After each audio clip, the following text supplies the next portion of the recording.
Hello అందరికీ ఎట్లున్నారు? వచ్చేయండి గులాబ్ జామ్స్ చేసుకుంటూ మాట్లాడేసుకుందామా? నేను ఎంటీఆర్ గులాబ్ జామ్ ప్యాకెట్ తోటి ఇవాళ గులాబ్ జామ్స్ చేస్తున్నాను.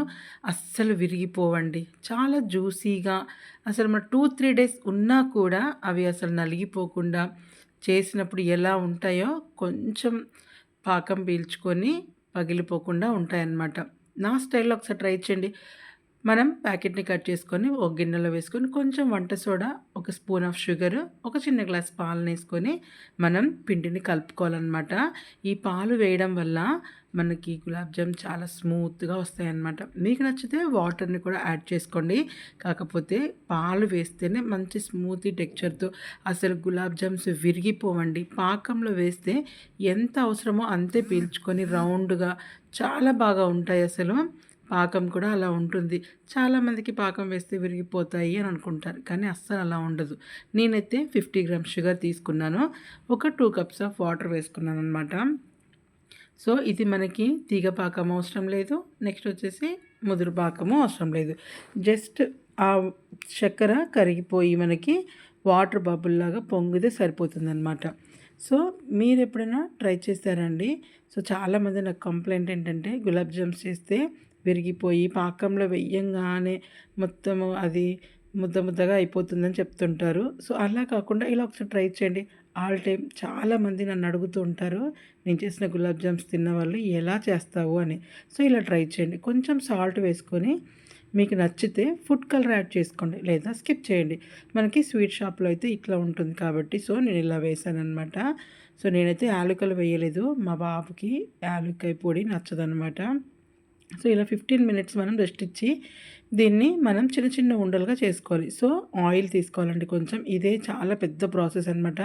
కొంచెం ఓపికగా చేసుకోవాలి. గులాబ్ జామ్స్ పగిలిపోకుండా ఉండాలి అంటే ఇది మెయిన్ అండి. ఇలా మనం కొంచెం ముద్ద తీసుకొని ఇలా ప్రెస్ చేస్తూ మనం దాన్ని ఉండలా చేసుకుంటే పైన మనకి అట్లా స్మూత్‌గా వస్తే ఆయిల్‌లో వేస్తే అనమాట.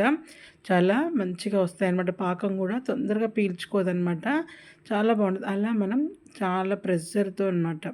సో, అలా చేస్తేనే మనకి గులాబ్ జామ్స్ బ్రేక్ అవ్వకుండా ఉంటాయి.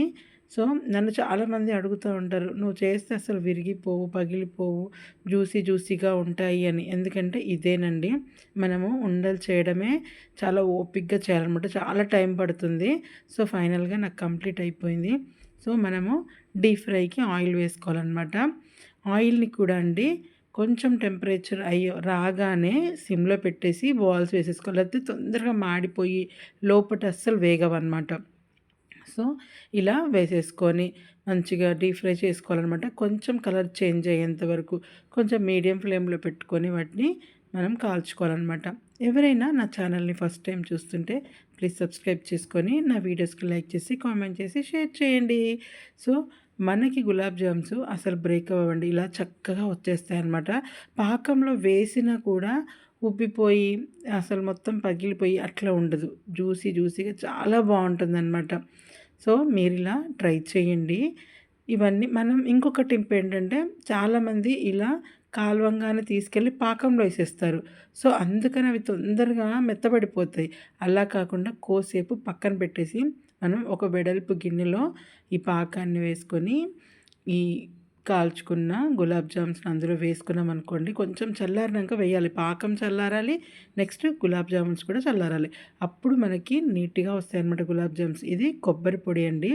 ఇదేస్తే చాలా బావుంటుంది. మనం ఇలా వేసుకున్న తర్వాత కొద్దిసేపు ఫ్రిడ్జ్‌లో పెట్టుకొని తింటే నిజంగా చాలా బావుంటుందండి. మంచి టేస్ట్ వస్తుంది.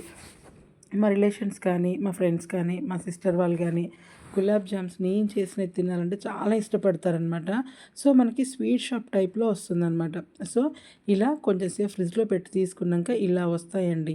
మంచిగా మనం సర్వ్ చేసుకొని హ్యాపీగా, స్మూతీగా, చక్కగా తినడానికి ఎంత బావుంటుందంటే చాలా బావుంటుంది. బయట కొనుక్కోవాల్సిన అవసరమే లేదండి. ఓపికగా చేసుకుంటే ఏదైనా బాగా టేస్ట్ వస్తుందనమాట. నాకైతే ఈ రెసిపీ చాలా నచ్చుతుంది. సో, నా వీడియోని ఇంతవరకు చూసినందుకు థ్యాంక్ యూ సో మచ్.